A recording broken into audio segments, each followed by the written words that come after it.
Jumpa lagi untuk para sahabat AJB MOV dimanapun Anda berada. Simak kabar dari Kokokek, Lorong Angkasa, YOT, Maumere Flores. Para sahabat AJB MOV yang budiman. Sementara ini ada beberapa pembelaan tentang keterlibatan Bupati Sika dalam pertemuan antara gubernur dan para kepala daerah se-NTT di Pulau Semau pada tanggal 27 Agustus 2021 lalu yang diduga menabrak PPKM itu, bahwa keliru kalau Bupati Sika itu diminta ikut bertanggung jawab atas peristiwa tersebut, karena Bupati Sika hadir pada acara itu atas undangan Gubernur NTT dan itu harus dihormati. Keliru juga kalau Bupati Sika dianggap salah dan melanggar prokes ketika didaulat naik panggung untuk mendendangkan lagu Rumah Kita.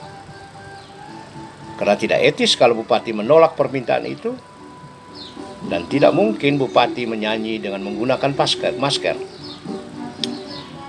Ada juga yang bilang keliru kalau menuduh penyelenggaraan pertemuan tersebut telah melanggar PPKM dan tanpa prokes COVID-19. Karena para peserta pertemuan ini adalah pejabat tinggi se-NTT yang semuanya telah divaksin. Telah pula melalui proses pemeriksaan kesehatan yang memenuhi standar yang tinggi. Para pejabat ini juga memiliki kualitas imunitas yang baik, karena kualitas hidup mereka jauh lebih baik. Kualitas akses mereka pun jauh lebih baik dari mayoritas masyarakat miskin di NTT pada umumnya dalam mengakses pelayanan kesehatan. Oleh karena itu, pertemuan ini bisa dipastikan aman dari serangan dan kemungkinan penyebaran COVID-19. Yang lain lagi bilang begini, Bupati ini apapun yang dia buat pasti dianggap salah di mata para pesaing politiknya. Ini berlebihan, tapi sudahlah. Para sahabat AJB MOV yang budiman, tanggapan terhadap semua pembelaan ini saya hanya mau mencoba membandingkan fakta peristiwa tersebut dengan beberapa fakta lapangan yang sudah terjadi, sekedar untuk memaknai perasaan batin warga Sika terhadap peristiwa tersebut dan harapan mereka ke depan. Pertama, Bupati Sika Robi Idong ketika itu secara khusus didaulat naik ke atas panggung hiburan untuk membawakan sebuah lagu dengan judul Rumah Kita. Dan tampak dalam gambar yang lagi viral di media sosial itu, Bupati bernyanyi tanpa menggunakan masker, berjarak cukup dekat dengan personil band dan penyanyi lainnya yang juga tidak pakai masker, untuk menghibur para pejabat provinsi dan kabupaten se-NTT yang sedang berkerumun dalam sebuah pesta yang luar biasa mewah, dan semua itu dilakukan pada saat NTT berada dalam masa PPKM level 4. Kedua, saya hanya mengambil satu kasus saja untuk menjadi pembandingnya, yaitu kasusnya Emmanuel Manda. Ia adalah korban kekerasan dan penganiayaan dari aparat Satgas COVID-19 Kabupaten Sika bidang 5 penegakan hukum dan pendisiplinan. Ia mengalami luka robek di pelipis dan di wajahnya, lebam, tidak bisa bekerja dan mencari nafkah selama hampir 1,5 bulan.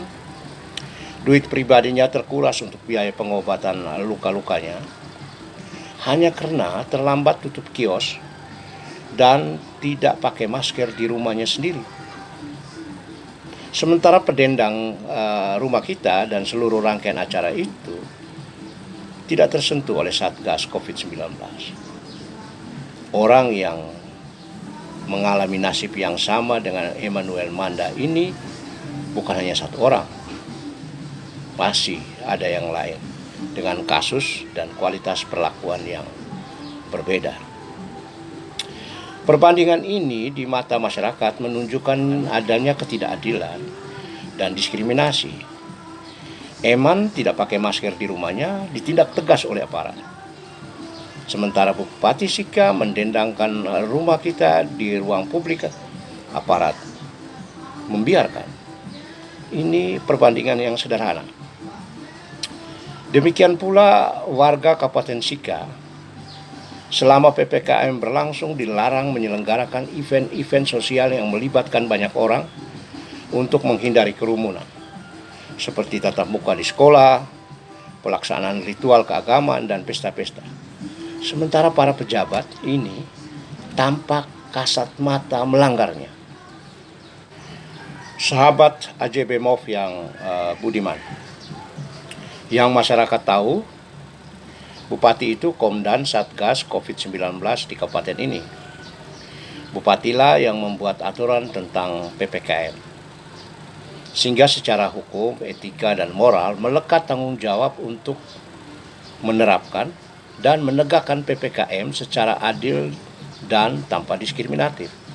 Kapan dan dimanapun, termasuk dalam pertemuan-pertemuan yang berlangsung pada tanggal 27 Agustus 2021 yang lalu itu. Bupati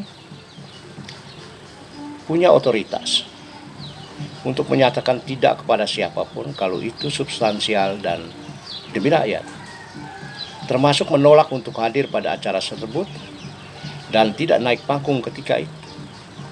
Ini tindakan politik yang sangat diperlukan dalam situasi seperti ini.